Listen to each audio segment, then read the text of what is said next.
صرف اور صرف آتی ہے بات یہ ان کو چھپا کر کے کیوں رکھا جاتا ہے؟ کیونکہ ہم نے دیکھا ہے. اب اس کا جو فیکٹ ہے وہ میں بتاؤں عقلی دلیل کے اعتبار سے. جذباتی باتیں بہت ہو جاتی ہیں، وہ قیمتی ہیں، اس لیے ہم ان کو چھپا کر رکھتے ہیں.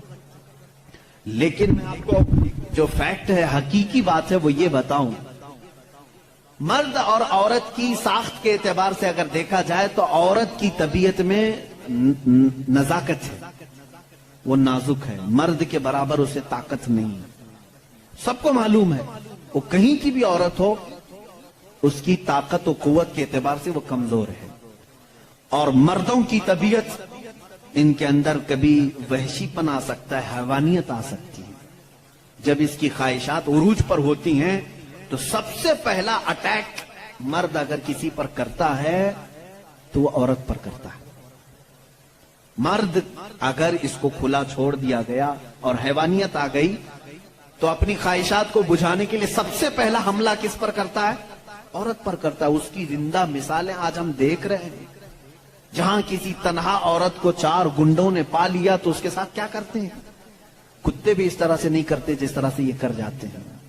اس کے ساتھ ریپ بھی کیا، زنا بھی کیا، خواہشیں پوری کی اور اس کو پھاڑ کر کے بھی پھینک دیا. جانور کوئی ایسا کرتا ہے؟ جانور بھی اس طرح سے نہیں کرتا.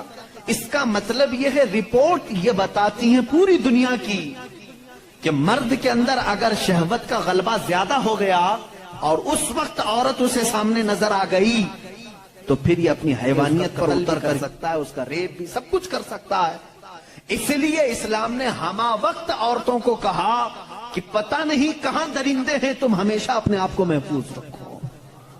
یہ نہیں کہ پکنک پر جاؤ تو ناک پر اسکارف لگا لو، یہاں برے لوگ ہیں، خالی یہی کپل اچھے ہیں، دوسروں کی نظر پڑ جائے گی.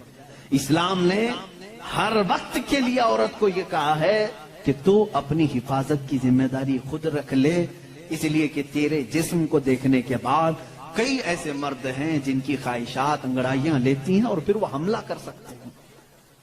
تمہاری جان کا بھی خطرہ ہے اس میں، صرف عزت لوٹنے کا نہیں، جان کا خطرہ ہے.